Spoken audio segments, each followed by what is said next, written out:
And I just turned around and I hauled ass out of there. I was done. I wasn't dealing with that. The hypocrisy of the cult is one of the things that turned me away the quickest. When I turned my headlights on, it turned and looked at us. And one of the things I remember the most were the eyes were glowing red. I see an orb of light. It is just circling these steps like it is waiting for me. And he begins to tell them that he saw a UFO. They're basically like, what are you talking about? That's 7 foot up on a tree, peeking around it. And that's where I saw the top of the muzzle, nose, and the eyes. As soon as I made eye contact with this thing, it felt like death. Hello, Foil Fanatics, and welcome to another new episode of Tinfoil Tales. I'm your host, Brandon Wright. Tonight, we're going to be joined by my guest, Gavi. Now, Gavi has a podcast called Leaving Eden, and it deals with him and his co-host, who used to be in a cult, and they talk about all sorts of topics cult-related. So we're going to bring him on here tonight, discuss some of the things that they talk about. Before we dive into that, if you would like to be on an episode of Tinfoil Tales, all you got to do is send an email to tinfoiltalespodcast@gmail.com. We'll get you scheduled for a future episode. If you'd like to help the show and you don't want to continue to hear these ads, you can join the Patreon. You'll get access to early release episodes. So if I record these and they're already posted up on there, you'll get them almost months in advance. They'll be ad-free. There'll be some other goodies on there for you as well, so that's worth checking out. If you would still like to help the show and not join the Patreon, there is a donate button that you can always do. The best way to help the show, though, is to share it around. If you think this episode's a good episode and you'd like to share it with someone, by all means do that. You can leave a review. 5-star review helps the rankings, but if you don't think the show deserves a 5-star review, you can feel free to leave whatever it is you believe that it deserves. Make sure to find us on all the social medias, Facebook, Instagram, X. If you're on Spotify, Apple, whatever you listen to podcasts on, we also have the YouTube. If you're on YouTube and you'd prefer to listen on something else, you can do that as well. There's all sorts of things you can do to find the podcast. We're pretty much streaming everywhere. I wrote a book recently called Shadows of Cedarville. It is available on Amazon and at other fine retailers. Everything that I'm saying is pretty much the same stuff I do every episode, so all those notes are in the show notes. So any links you need to find, just go right there. And we're going to go ahead now and bring Gavi on. Looking forward to diving into this cult stuff, so hope you guys are as well. So sit back, relax, and enjoy the show. I'd like to take this time to welcome my guest tonight, Gavi. Thanks for coming out and talking with me. Yeah, thanks for having me on, Brandon. I'm happy to be here. I'm excited to talk about cults. I'm excited to talk about some conspiracy stuff, and I'm excited to talk about a possible interesting creepypasta story in which the Soviet Union allegedly drilled a hole down into hell, if you're interested in hearing about that.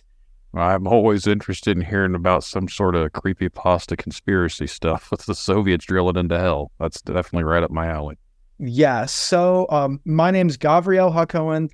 I co-host the Leaving Eden podcast with my best friend, Sadie Carpenter.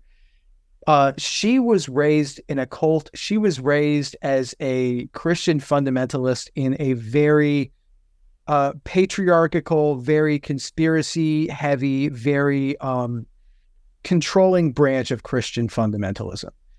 And we talk about, on that show, we talk about cults, we talk about religion, we talk about fundamentalism, and we talk about the real and present threat that cults and cult ideologies pose to society as a whole. And our goal of our show is to promote freedom of mind, freedom of thought, and freedom of religion. And in doing so, we often find ourselves talking about a lot of the very sort of weird, fringe aspects of her upbringing. And we have a platform in which we can really get into the reads about how cults use fear tactics and other sorts of like social pressure tactics to pressure people into behaving one way or another. And it's a lot of fun to get to do that. And it's also a lot of fun that I didn't have to live through it, but I get to talk about it. So I'm happy to be here with you. I'm definitely happy to have you here. Cults are something that I wouldn't say I'm infatuated with, but I've always thought it was interesting that, and it, not to offend any listener, but I think a lot of religions to an extent can be very cultish. And I've always wondered how people can get to the point to where they can become so in depth with a cult and not understand that they're in a cult. Like, just as an outsider, I'm not a religious person, so for me, it's easy to see it that way. But for others, it's just being raised in it. I understand you have no choice because that's what you know, but there's so many aspects from being an outsider looking in that some of these religions are just like, makes me scratch my head of how they don't realize it. You know what I mean?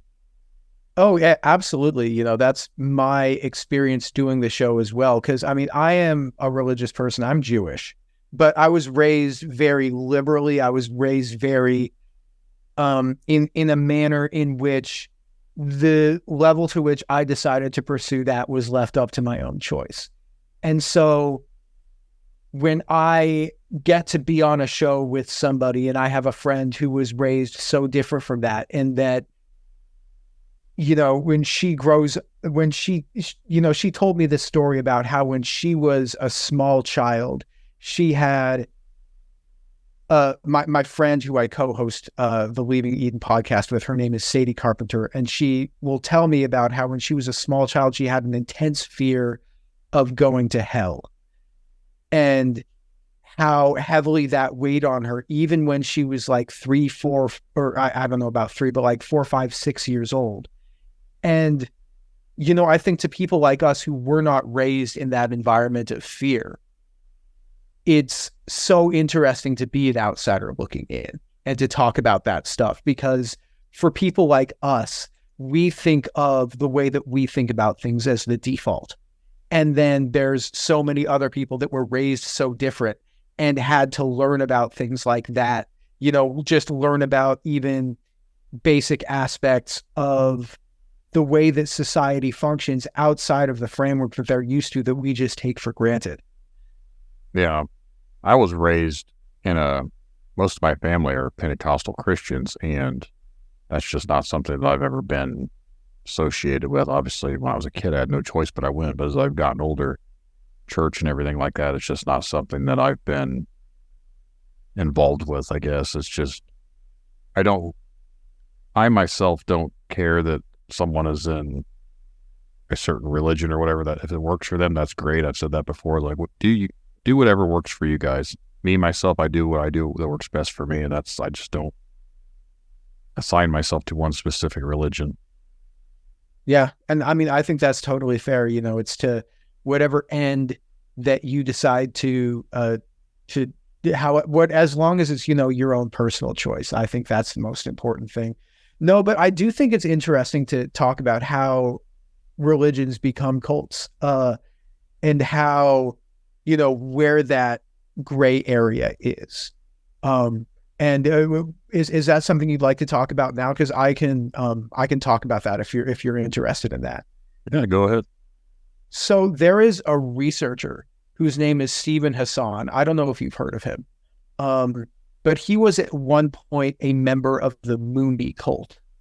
And since getting out, he has taken to becoming sort of the preeminent cult expert, in that he has developed a framework in which we can talk about when something becomes a cult. And he's developed this framework that he calls the BITE model. And the BITE model is an acronym for behavior control, information control, thought control, and emotion control. So those are the 4 aspects with which something can take over your life. So there can be a religion that has, you know, I've heard people say things like a cult is a religion. A religion is a cult plus 1 million members, or a religion is a cult plus 1,000 years, or something like that.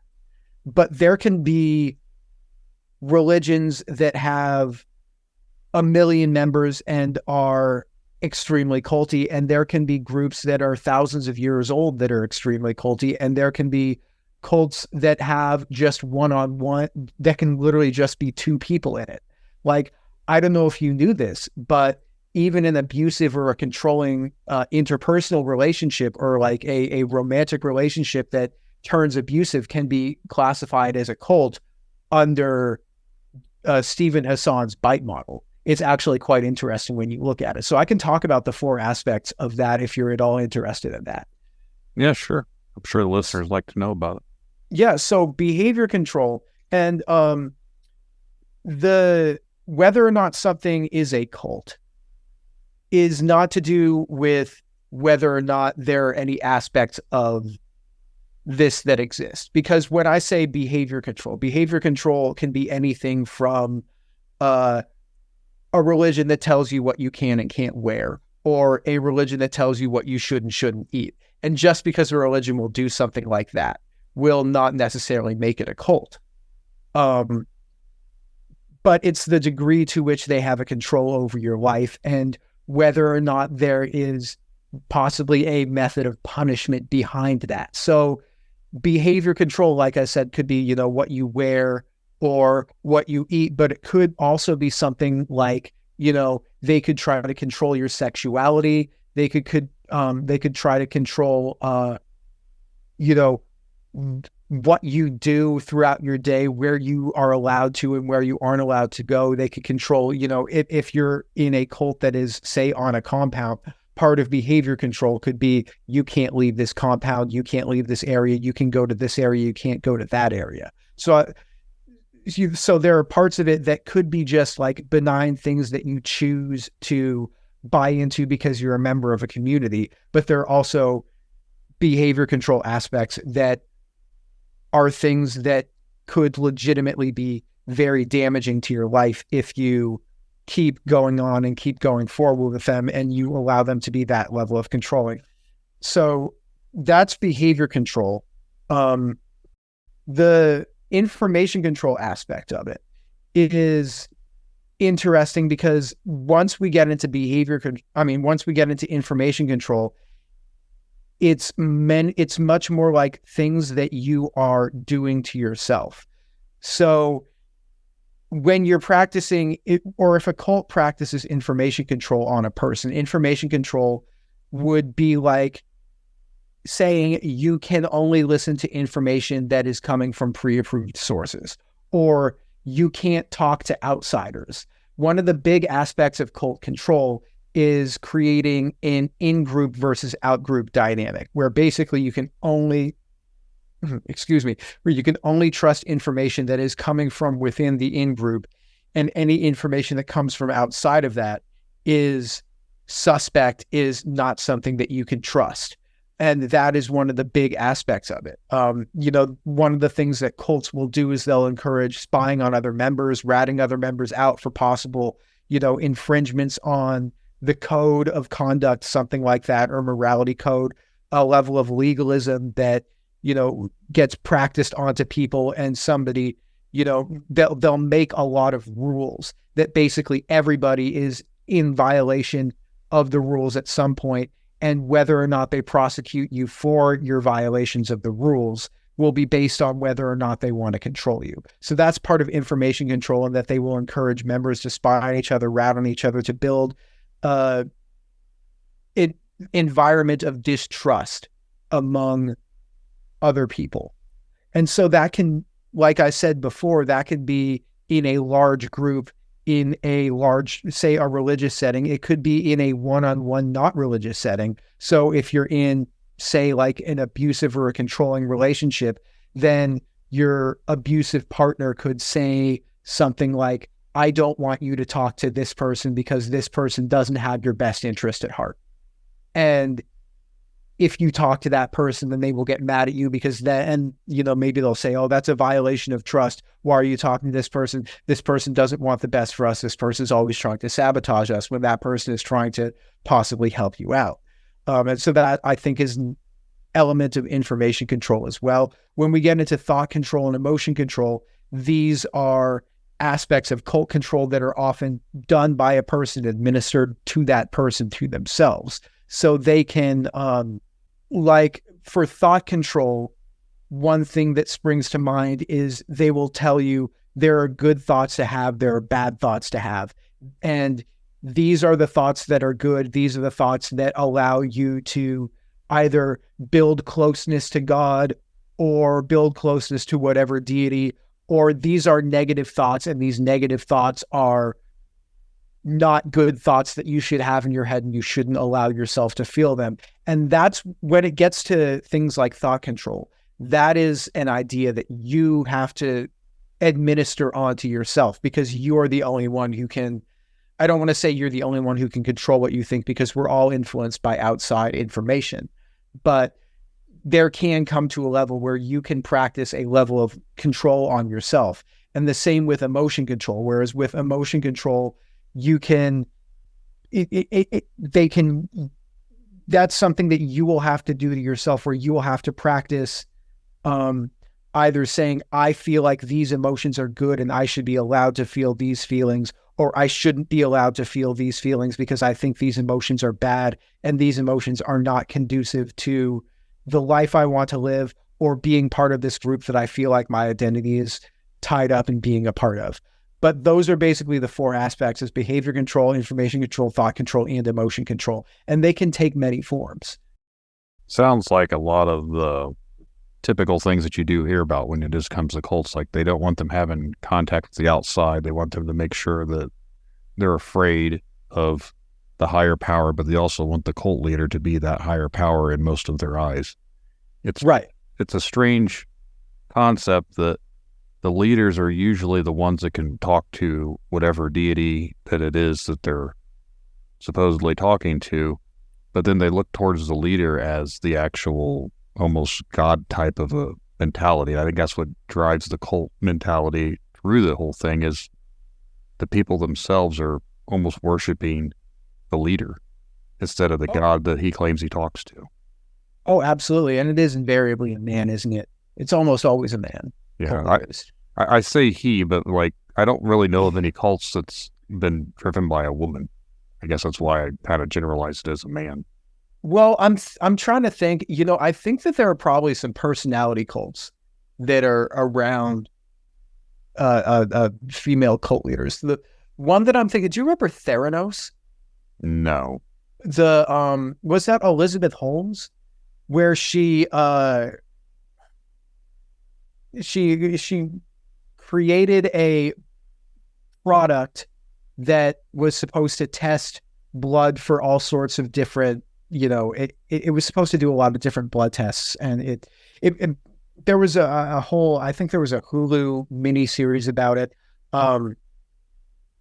But cults of personality can absolutely be a thing in like the business world. You see that a lot in like Silicon Valley and like tech startups, and another thing I would say classifies as cults a lot of times would be, I think, really authoritarian regimes. I think a good example of this is like in North Korea with Kim Jong-un.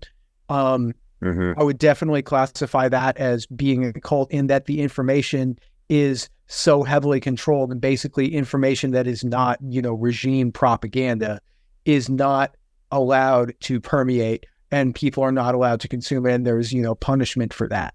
And the way that people there view him as almost a godlike figure, I would definitely say that that constitutes a cult. You could say the same thing as there was a cult of personality around, historical authoritarian leaders, historical, people who committed atrocities like Stalin or like Hitler.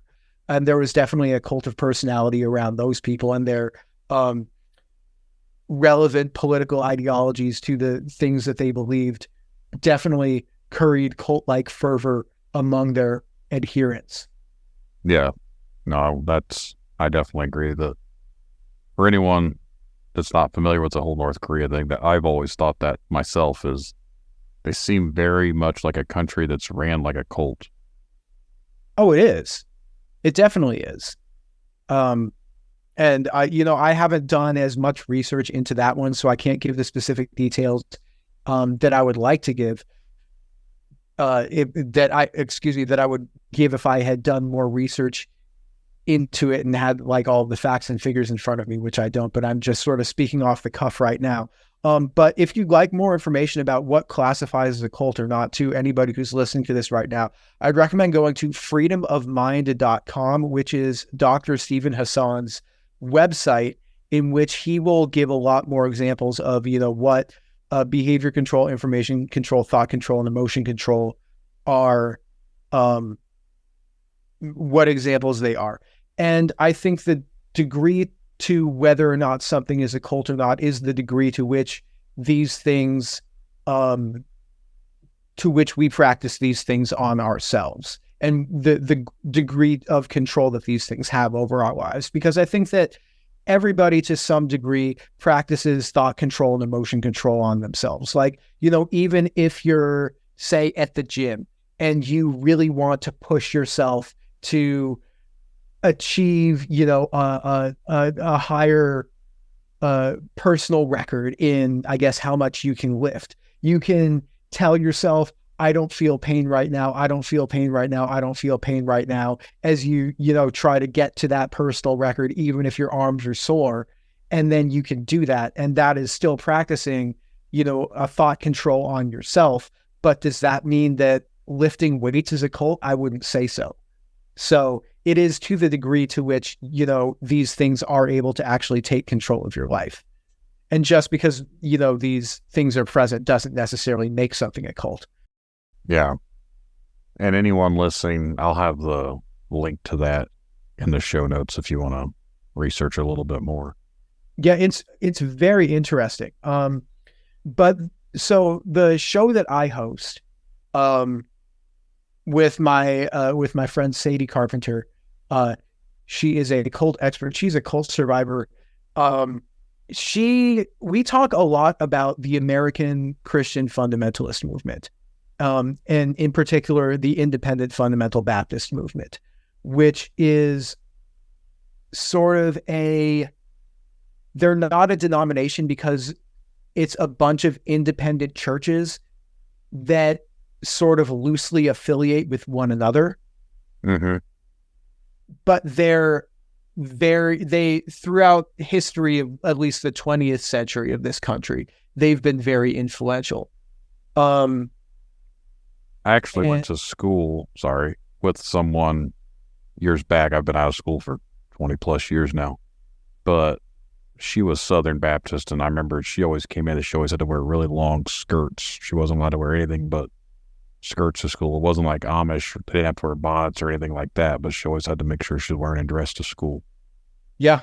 That's part of it too, is that in a lot of the, and the independent fundamental Baptist movement is very similar in function in a lot of ways to the Southern Baptist Convention, in that a lot of the pastors who are pastors of these independent Baptist churches will have, some of them at one point will have been Southern Baptists who decided to split with their denomination for one reason or another and take their church independent, rather than rely on the Southern Baptist denomination for support, because either they,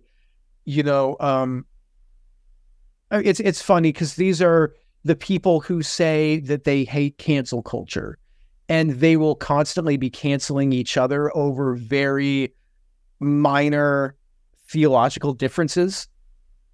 And just very like in the reeds sort of religious differences. But for one reason or another, they will take their church out of the Southern Baptist Convention, and they will, or, the American Baptist Convention, or they'll just found a new church and say, we're an independent Baptist church.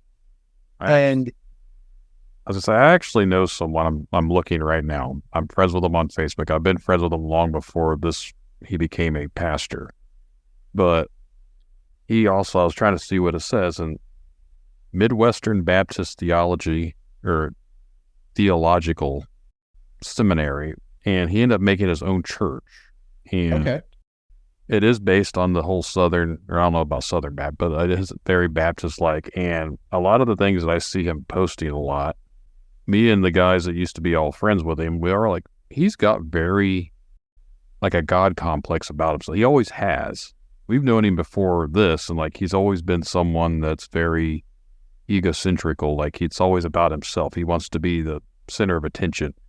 I'm not surprised that he is now leading a church. I keep telling everyone, I'm like kind of joking, but semi-serious. Like I feel like he's making a cult. And I mean, he might be. Will you send me his churches? I won't say the name of the church on the. We won't say the name of the church on the pod. Will you send me the website over email? yeah, I'll check it out and I'll tell you what I think of it. Because we Sadie and I have been doing our show for about 3 years.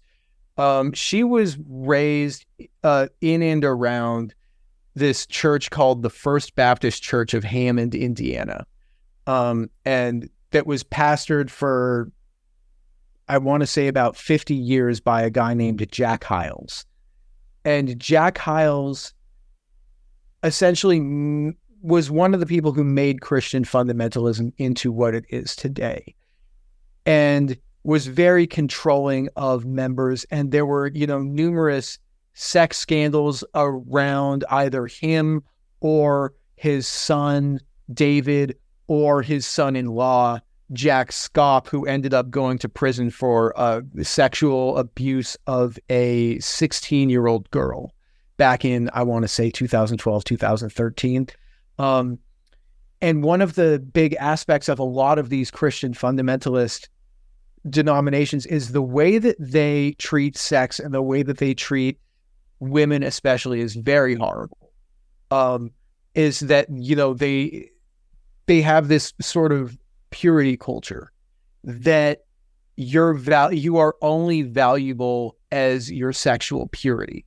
But at the same time, they tell women that basically men are uncontrollable animals when it comes to sex.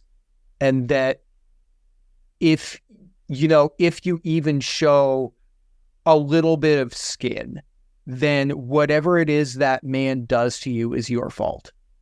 And so this creates a culture of victim blaming. And you or I could be talking about this and we could think about this and think that this is ridiculous, but this is a way of life for a lot of people. And it's really horrible. And as a result, a lot of sexual abuse happens and a lot of sexual abuse gets covered up. And that's why I think as part of the bite model and as part of cult control, a group that controls, when and who you have sex with and in what way is pretty much always suspect, I think, because they can, use that and if somebody ever abuses you, as people want to do, if they're the person who wants to be in charge of a lot of people and who wants to have power over a lot of people, they tend to also be the kind of person who would commit sexual abuses of another person.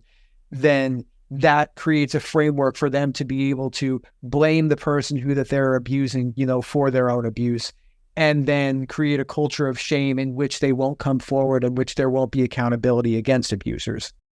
I interviewed someone last year, and it was very similar to, obviously they were in a different religion, but it was the same thing. Like there was a lot of different topics that I've heard that similar things too. Like when it comes to the men and then with the women, it seems to be that women are not considered equal in a lot of these things. They are basically almost objects. And if something happens, if a man does something to you, you've brought it on yourself. So you need to be the one asking God for forgiveness because you are the one that sinned. The man is the one that molested you, but you asked for it without realizing you asked for it. So you're the sinner. To me, that's just ridiculous. But that's how these people are brainwashed into believing. Yeah, and it's even beyond going brainwashed, because if you're brought up in that, then they don't even need to brainwash you because you don't need to, because there's the original thought that's separate from that isn't something that you even need to replace. But it is something that, as somebody who has not grown up with that belief, as we've, as our show's been going for like 3 years, we get a lot of messages from listeners who are raised very similarly to how Sadie was raised. And the messages that they all get, or that we get from them, are all things like, I had to learn that I was a person, that I was like, and as crazy as that is for people like us to think about, like, oh, what, you don't know that you're a person? What are you dumb? Like, they literally don't have the concept that they are a full human being that is deserving to be treated just the same as a man or just the same as anybody else. And it's really, it's powerful to see people, because we get listener stories all the time telling us, this is my story of how I learned that I was a full person. We get emails like that in our inbox or in our Instagram DMs all the time. And, and I read those messages, and it really does keep me grounded. And it really does sort of like, it really alters the way that you think about things and the way that you think about the world, because that's something that I'm sure you and I absolutely take for granted. Yeah. Not being involved in it and looking from an outside, I cannot relate to someone, and I don't try and judge anyone for that matter, because they were born into it. They have no other knowledge from outside of what they know just by what they've been brought up in. So for them to not understand it, I understand that portion of it. But when you find other people that have been outsiders and they get brought into these cults, you would think at some point red flags should come up. But for some reason, a lot of people that join these things, the red flags, they might notice them, but for some reason it doesn't bother them. Like, I don't know. I guess I just can't wrap my head around how some people can get so deep into things like this. Okay. So you're a father, you have kids. Yes. And I'm sure that when you had your first child, you were thinking, I want to make sure that I do everything right. Mm-hmm. I want to make sure that, that my kid grows up to be a good person and grows up to be a kind and caring human, and who will have a happy life and will have all of the things that, that we view as good things to want in the world. Yeah. What these fundamentalist groups will do is they will say, you want to have a good, happy family. Here's a recipe. Here, if you follow our playbook exactly to the letter of it, then you will have a perfect family, or you will have a perfect marriage, or you will have a perfect life. And it's hard to make decisions about where do you want to live, or what school do you want to go to, or what books should I allow my kids to read, or what movies are appropriate for us to watch as a family together. Do I think this is appropriate? Do I think this is not appropriate? And especially if you're a new parent, maybe you put a lot more anxiety into those decisions than if you have a couple kids and maybe you're just like, whatever. But like on the third or fourth one, you're just like, what, like, I dropped him on his head. He's fine. But, I mean, you know how it is. Yeah. I don't have kids, but, I have enough friends that do that.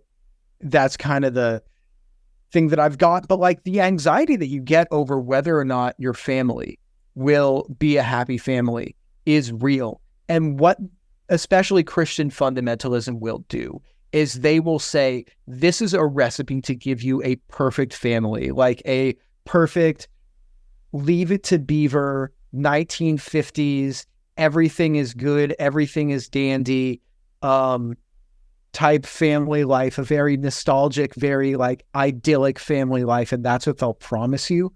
I think one perfect example of this is, you're familiar with the Duggars, right? Yeah, I know who they are. For those that aren't familiar, there is 19 Kids and Counting was the TV show, or 18 Kids and Counting, or 17, 15, 16, however many kids they had at the time. They had a lot of them. That season, yeah, they have a lot of them.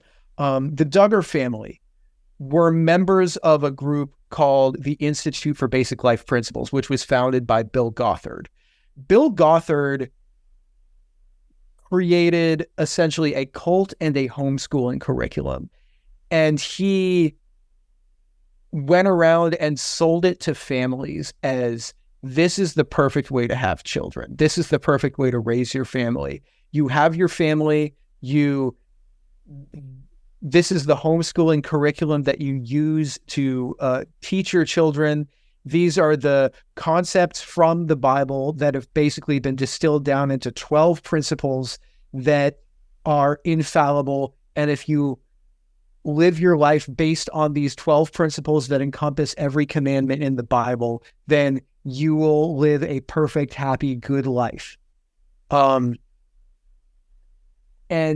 that's the sort of pitch that he had to families. And it was wildly successful in that lots and lots and lots of people joined his cult and joined his homeschooling cult because they wanted to raise their children up properly. But his wisdom booklets, which were the sort of homeschooling curriculum, they were complete horseshit. I'm sorry, can I swear on the pod or can I not? Yeah, you're fine. I don't have any regulations. Okay, yeah. I mean, on our show, I like to I bleep swears for the stream one, and then for the Patreon one, I just kind of let them go. Sorry, I didn't ask that beforehand, but they would have stuff in them like, the vulture is a better bird than the eagle because the vulture is pragmatic and the eagle is more, cares more about his bird. It would be nonsense like that, but it would be like an object lesson in order to teach you a principle. And then when you think about that principle and you base your life off of that principle, that will turn you into a good person. But it was just complete and utter nonsense.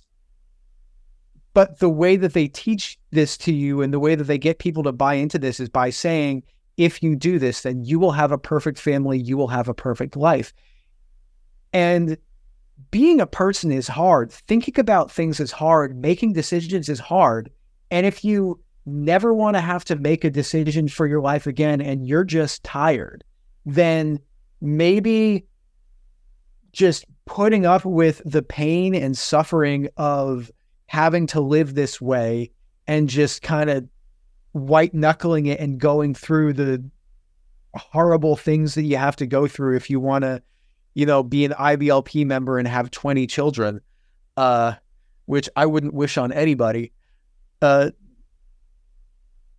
That's really a huge part of the appeal of that. I guess for some people that's easier than having to actually make decisions about their life.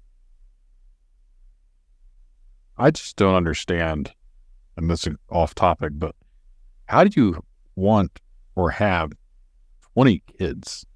Like, I understand it's like part of the religion and everything, but to me, it's insane. I have 4. I don't know how I manage. I mean, yeah, 4. I wouldn't do 4. I wouldn't have 4. Not me. No, so there's a Bible verse. I'll see if I can remember it. But there is a Bible verse that says something like, children are arrows and happy is the man who hath his quiver full of them, or something like that.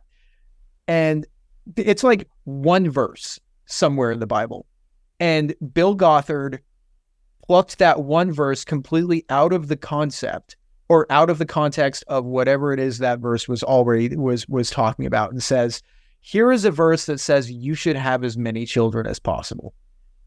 And so this is where things get really weird and really creepy, is that they will, if you are a female member of this cult, he advises you to track your period on a big calendar in the kitchen so that your husband can know when you are ovulating so that you can have sex at the time when it is most likely that you will get pregnant.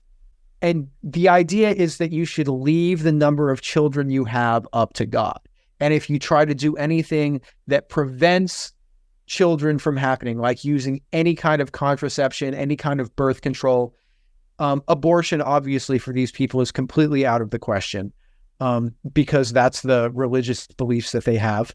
Anything like that, any sort of contraception, any like condoms, any birth control or anything is not trusting God enough. Even if your doctor says to you, if you have more children, you could possibly die, you are supposed to leave that up to God. I don't remember a lot about the Duggars. I know like one of the sons got in trouble recently. Oh yeah, Josh, he's a pedophile. Yeah. That's why he got in trouble. I know there's something else, and I think it's out in Utah. And I don't want to. Oh, is this the FLDS? Warren Jeffs?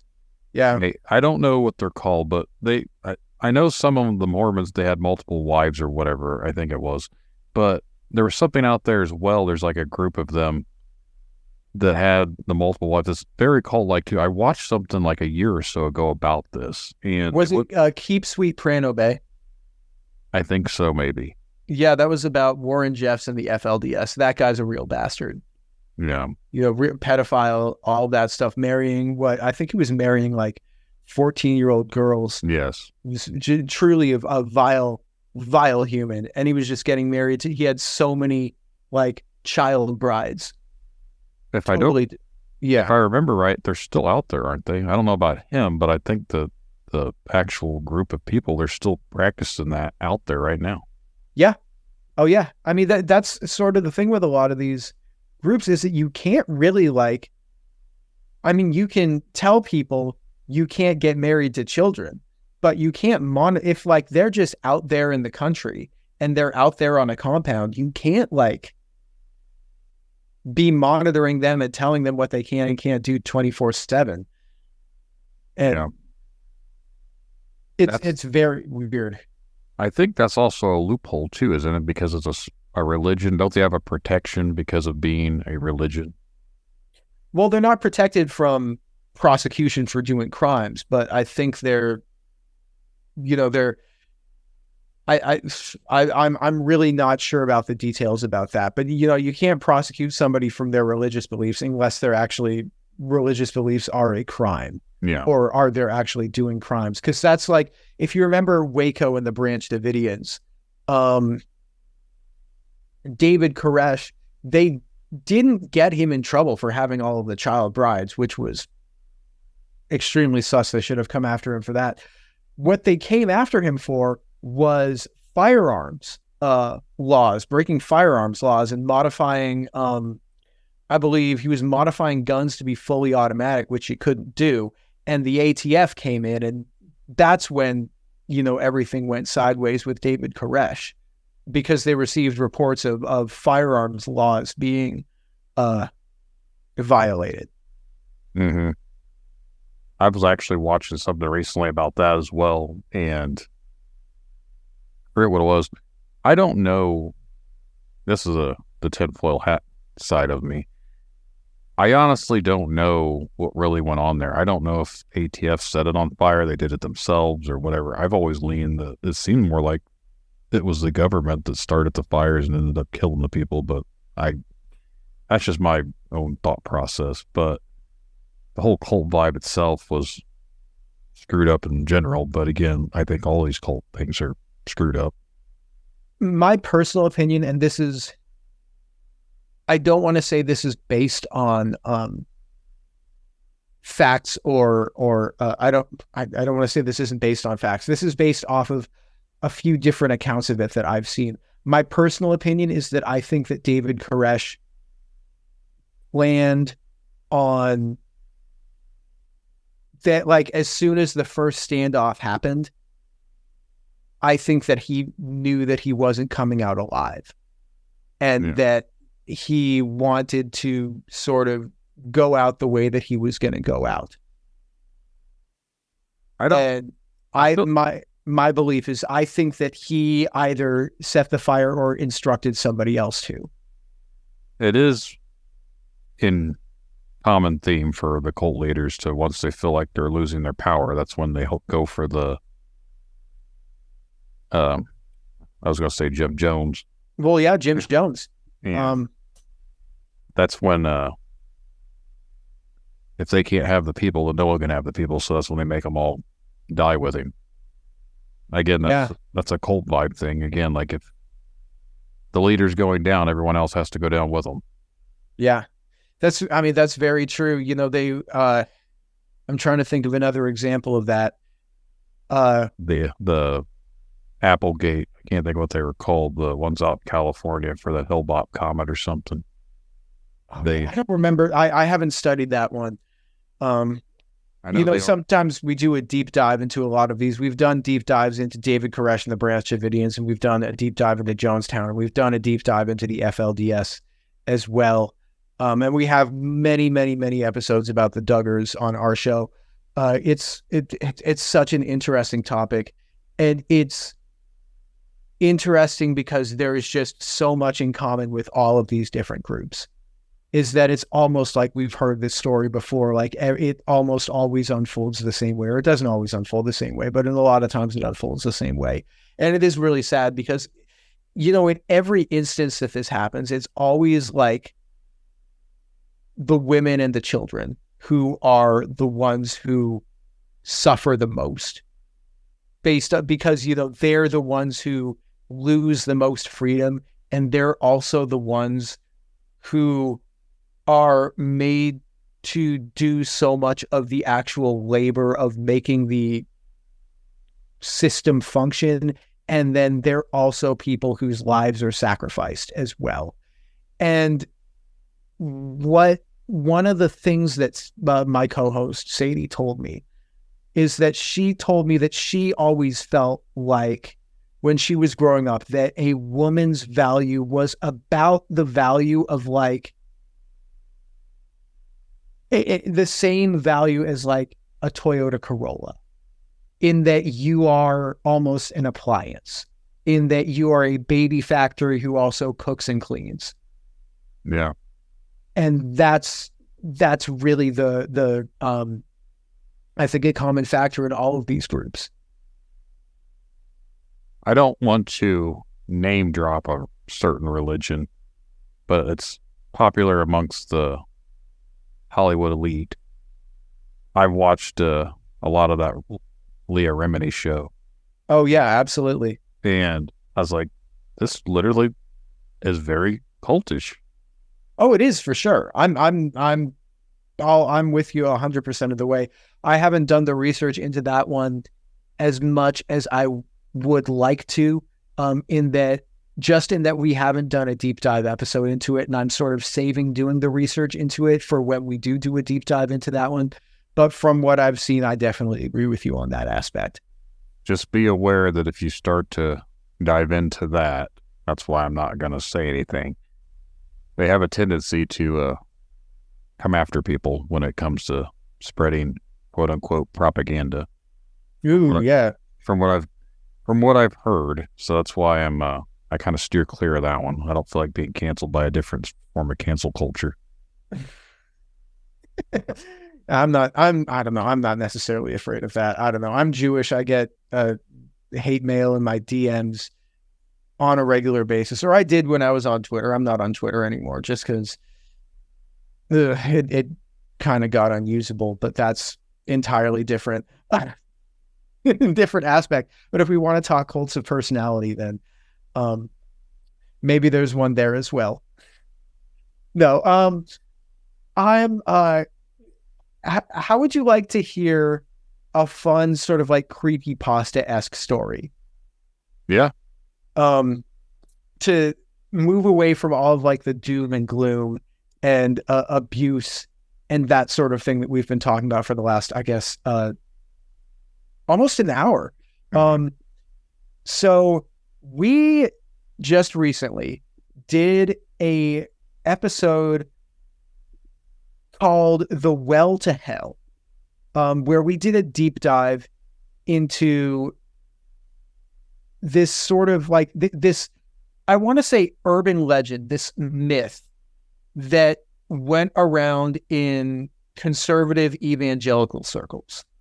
So in 1989, Trinity Broadcast Network, which if you don't know is a major Christian evangelical TV station, was very big in like the 80s and the 90s. Trinity Broadcast Network broadcast a story in 1989. And I'm going to read this story to you as the text from their broadcast. So the story that they told was that in Russia, and then I guess this is some background. The background for this is that during the Cold War, the Americans and the Russians were in competition with each other for various, scientific discoveries. As we know, there was the space race. There was they were exploring the depths of the ocean to see whose submarines could go deeper. Another project that they were working on was they were just drilling down into the crust of the earth just to kind of see what was down there. And this is a real project that really existed. The Americans were doing it. The Russians were doing it. The Germans did it as well, I think. But an urban legend sort of popped up that says that the Russians, the Russians basically drilled a hole about 14.4 kilometers deep into the crust of the earth. And they're saying that they heard human screams in that hole, in the bottom of that hole. Screams allegedly of condemned souls in a cavity where their drill broke through into a cavity, which they are saying is hell, and that hell is a real physical place that exists in the center of the earth, and that the Russians drilled a hole down into it and punched through into hell, and they lowered a microphone down 14.4 kilometers into the crust of the earth, into this hole, and recorded the sounds of the screams of people who were being tortured in hell. So this was a claim that was broadcast on Trinity Broadcast Network, and this sort of became like a creepypasta-esque, like a chain letter-esque claim that was circling around evangelical culture in the 1990s and the 2000s. So Sadie and I, because this is a claim that she was raised believing, like this was a story that she would be told in church as proof that hell is real, and if you don't get saved by Jesus, then you're going to go there. And that this is a big story that the scientists are covering up, that they don't want the people to know, and they're trying to keep it from getting out there because they are afraid that if you believe in hell, then you're not going to believe what they want you to believe in, which is evolution. It's a whole thing, I guess. But according to this story, the geologists were completely dumbfounded, and they were unable to sort of tell what was actually happening. And they agreed that there was only one explanation, and that it was that the center of the earth is hollow and hell is inside, and that this is a story that is being covered up by the elites of the world to keep the people from converting to Christianity. So this is a story that sort of circulated around evangelical culture. Sadie was raised believing that the story was true. And we decided to do some research into it, and we found some very interesting things regarding this. Did you happen to come across the recording? So we did, and I can actually send that to you if you're interested. I'm definitely interested in hearing it. So I don't know if do you do music? Do you do like audio engineering and stuff like that aside from the podcast? Yeah, I used to be a vocalist for a metal band, so that's why I do podcasts. I had all the music stuff for recording purposes and not doing band life, so I figured start a podcast. Yeah, dude, band life is too much. Band life's hard. It's frustrating. That's what my other podcast is. We talk to other musicians about the struggles of being in a band. Yeah, it's not always the best. It's fun, but like, ugh, yeah. It's very much. I'll send you the recording if you're interested in it. You can you can splice that recording in, and Sadie and I go into a lot more greater detail on it, on this story. But I figured from listening to the recording, it sounds like it's just a bunch of audio that's been layered over each other. Like if you listen to it, you're a musician and you've worked in digital audio workstations before, and you would, or I would probably be able to recreate that sound very easily with very little in the way of tools or downloads or samples that we had to download, or to make. I mean, we could make it from, just a microphone probably. Mm-hmm. But we were able to kind of debunk it in a certain way because we found the origin of the story was actually from a magazine in Finland, in which it was basically just like a weird stories and creepy exposition stories. But they got this story from a Messianic Christian group in California. So it was very clear that it was just made up by this group.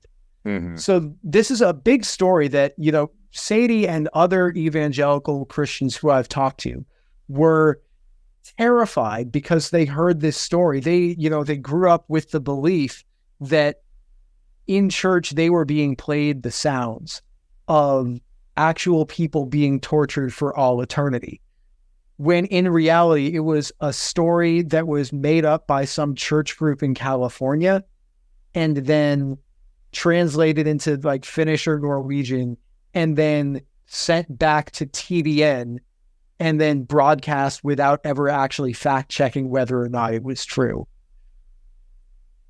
Yeah. But that's sort of like how evangelical culture very much worked. And we see a lot of that with like the way that QAnon is now, in that it's become just like somebody makes a post on Facebook and then suddenly that post on Facebook that somebody makes with a photoshopped picture becomes somebody saying like, oh, Beyonce is the Antichrist and she and Obama conspired to, do whatever it is that they do to bring Satan back. And, whatever it is Q is going to do is going to be the thing that's going to fight Satan. But it is in very much that sort of sense of the world. I don't understand. I'm not a political person, left or right. I think our political scheme is screwed up in general. It doesn't matter. But I don't understand it, because that's another cult vibe to me, is this whole Q movement. Oh, it's absolutely a cult.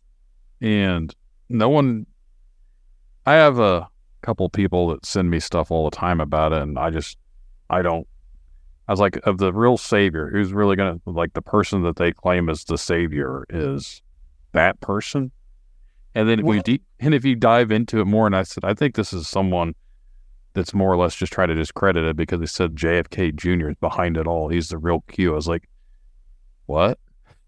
The dude died back in like the 90s. Yeah, but he's not actually dead. It's a conspiracy. Like, so I'll tell you something interesting. Every single one of these like conspiracy theories can be traced back to one single conspiracy theory called the Protocols of the Elders of Zion. I don't know if you've heard of it. It's a very prevalent conspiracy theory. It was the conspiracy theory that inspired Hitler to do the Holocaust. It was so the idea of this conspiracy theory is that essentially Jews are the people that run the world. This is, and it's based on a document that is known to be fabricated by Russian sources in the early 20th century, because for one, they were afraid of Bolshevism, of the Bolshevik movement. And they were afraid that the socialist movement was going to take over the country and was sparking civil unrest. So in order to tar the Bolshevik movement, what they essentially did was they created a fake conspiracy theory to say that the Bolshevik movement was Jewish so that people would hate it, because this was Russia in the early 1900s and everyone hated the Jews. So they could say, the Bolshevik movement is Jewish, don't join it. But if you look up the Protocols of the Elders of Zion, it is a fraudulent document that was made to allege a grand global conspiracy of the Jews to essentially install the New World Order and one world government, which is then in and of itself based on a very particular, like, biblical literalist American, either Baptist or Pentecostal or Seventh-day Adventist reading of the book of Revelation and the way that the end of days is going to go about. They sort of ported a lot of those ideas over into this conspiracy theory to say that the Jews were trying to take over the world. Well, that conspiracy theory made its way to America and was then published en masse by Henry Ford in pamphlets, and he translated it into German, where it was found by Hitler, and Hitler used this conspiracy theory as sort of the basis for, all of the claims and all of the hatred that he would try to sow against the Jewish people, because he believed it to be true, when in fact it was fully a fabrication. Now, this idea of a satanic group trying to take over the world then became the Satanic Panic in the 1960s, 1970s, 1980s. And you had people like Mike Warnke, who wrote a book called The Satan Seller, or conspiracy theorists like John Todd, who claimed to be a Grand Druid priest of the Illuminati. And that's where sort of the Illuminati came to prominence in conspiracy theory type circles. I got to make a mention of something. Oh, yeah, go for it. I get emails from the Illuminati, and they want me to join the Illuminati, and I have to pay them money to join the Illuminati, the all-seeing eye of everything. I laugh every time I get one, but go on. Who's actually sending you the emails? And it claims it's from the Illuminati. I wonder. No. They should... I've actually went there. It's a page and everything. You can sign up. They send you a plaque and all sorts of stuff. If you're part of the Illuminati. I should get one. Send me a link to that. I'll send it to Sadie. She and I have done like deep research into all of this stuff. And it's just like, so much of this stuff is is people who are bad faith actors. And then just also there's people who are legitimately hateful. And then there are just people who are spreading this stuff who are just like low rent scammers and grifters, who are just like, yeah, I can tell some story to a bunch of people and they'll give me money. And that's how this stuff stays circulating, is that there's somebody who's like, wait, these people will believe anything. I'll tell them that I was a Illuminati member and that now I'm reformed and a Christian. And so then I can go around to churches and take up a love offering or whatever. And I'll just go from church to church to church and get money at these independent or these fundamentalist Christian congregations, spreading whatever lies and BS that I want to spread. And I can make my living that way. And there have been plenty of people that did that. One guy in particular was this guy named Alberto Rivera, who claimed to be an ex-Jesuit priest who was a member of was he involved in the Illuminati? I can't remember if he said he was involved in the Illuminati, but he said he was an ex-Jesuit priest and that the Jesuits were actually the people who were involved with the upcoming New World Order takeover back in like the 70s or the 80s or something like that, which of course never ended up happening. And it's the same sort of thing with the Satanic Panic kind of died out and then it sort of popped back up as the QAnon movement. And it's literally just the exact same thing. And instead of it being JFK is still alive and I saw him on his yacht in 1967, it's JFK Jr. is still alive and he's the one who's going to come back and declare, everything saved, I guess. And it's all just complete and utter nonsense. And it's either spread by people who are grifters or people who are actually hateful, or, just anyone who's dumb enough to believe it. So I just went into my email. The website is illuminatiofficial.org/verified. illuminatiofficial.org/verified. It has official in the name, so it's got to be real. Yeah, that's got to be. It says to verify the authenticity of an account, page, or profile claiming to represent is visit illuminatiofficial.org/verified.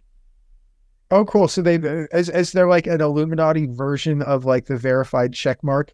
Yeah, the very bottom says a word of caution. The name of the Illuminati is often misused. Many profit seekers create accounts and aliases under the names of our ranking members in an attempt to mislead those who follow the light. To verify authenticity of an account, page, or profile claiming to represent us, visit illuminatiofficial.org/verified.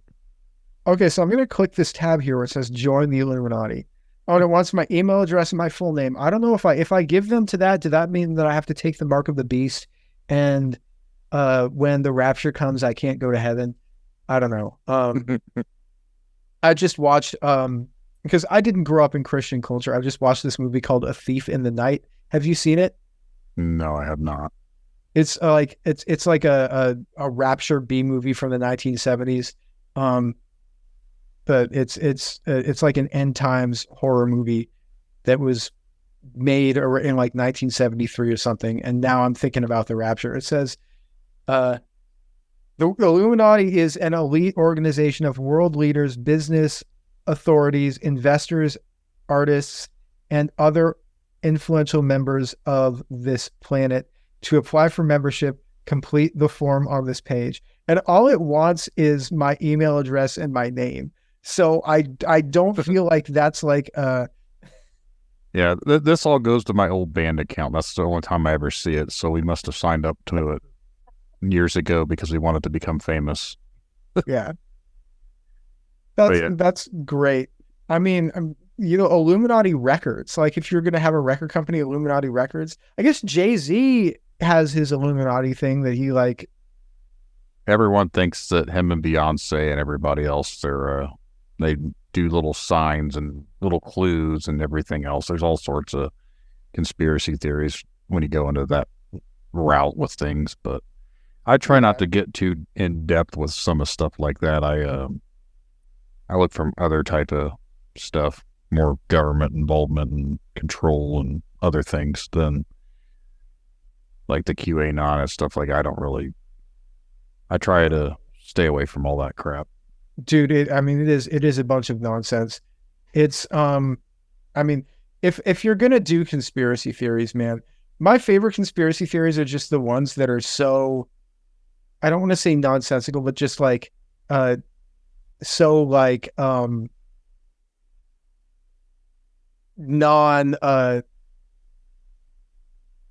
is the non-impactful? Like, I'm trying to think of what's a good one.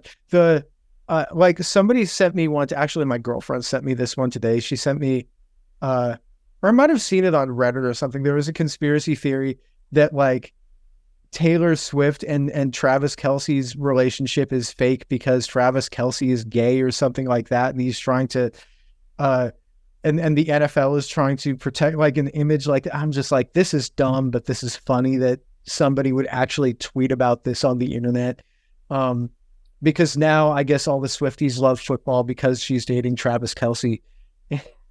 They'll only be dating for a little bit longer, then she'll release a new album and have a big hit song based off of him.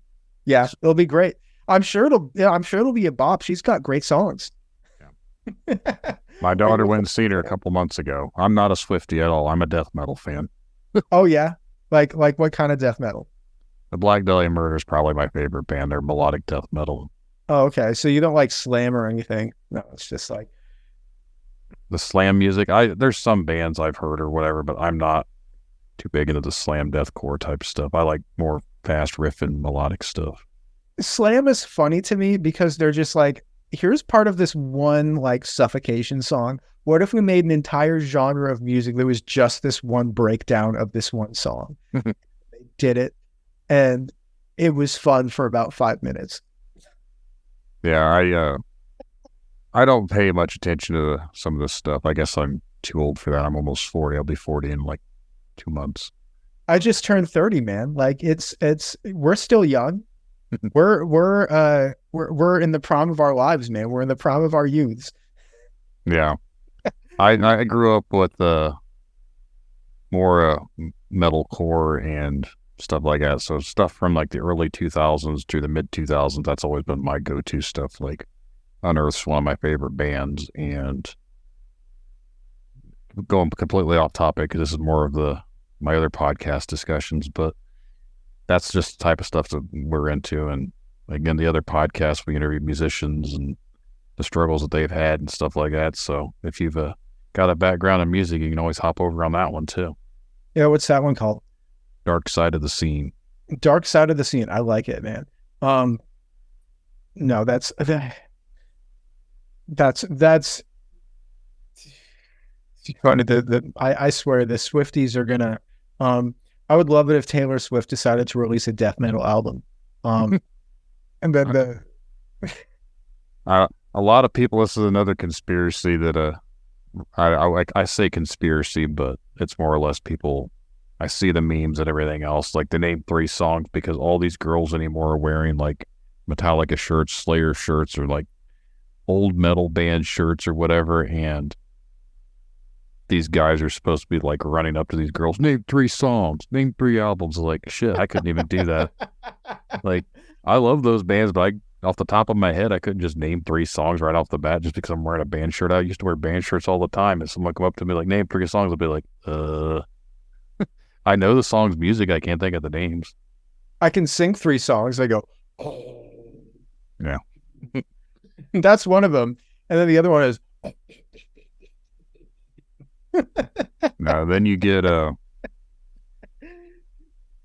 not to insult any of my metal fans out there, but I've always thought it was funny too when everyone has their war vest, like the denim shirts or the denim jacket with the cut-off sleeves and the band patches all over it. Like that's their battle vest. And now I've seen supposedly like girls wearing that stuff too, and everyone's getting so mad about it. So like, why are you getting mad about it? That girls want to, that like girls like the thing that you're into. Now you have no excuse to not talk to them anymore, buddy.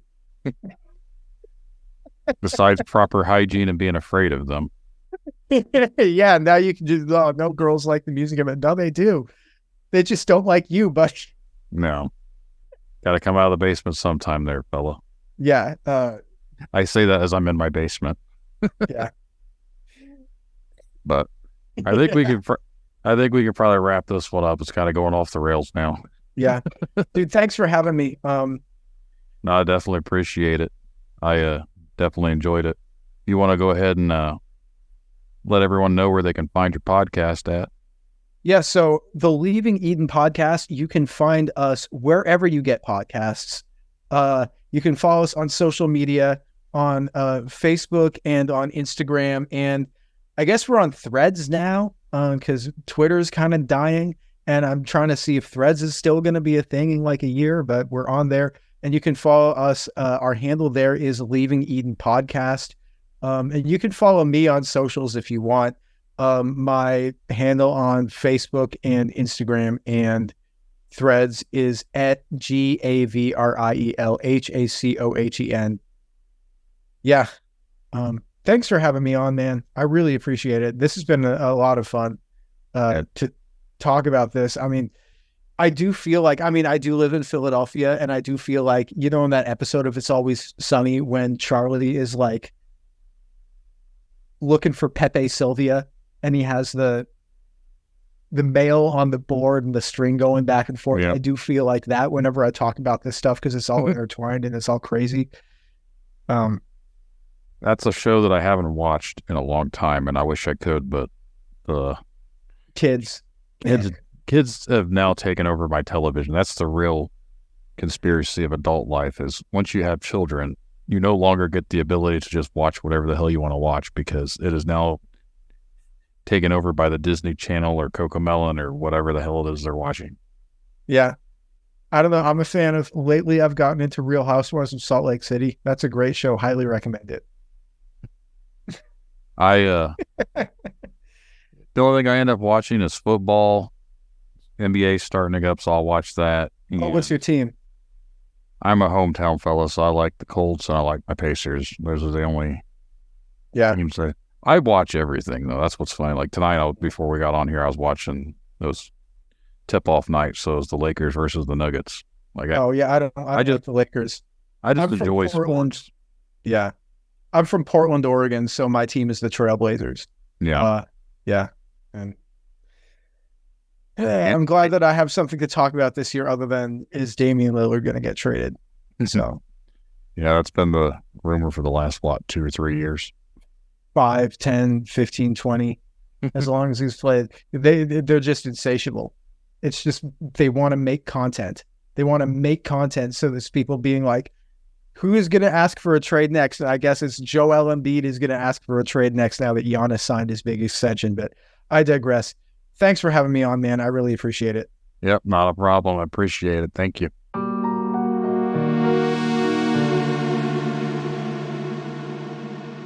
Remember, the truth lies in the stories we share, the connections we make. Stay curious, stay open-minded.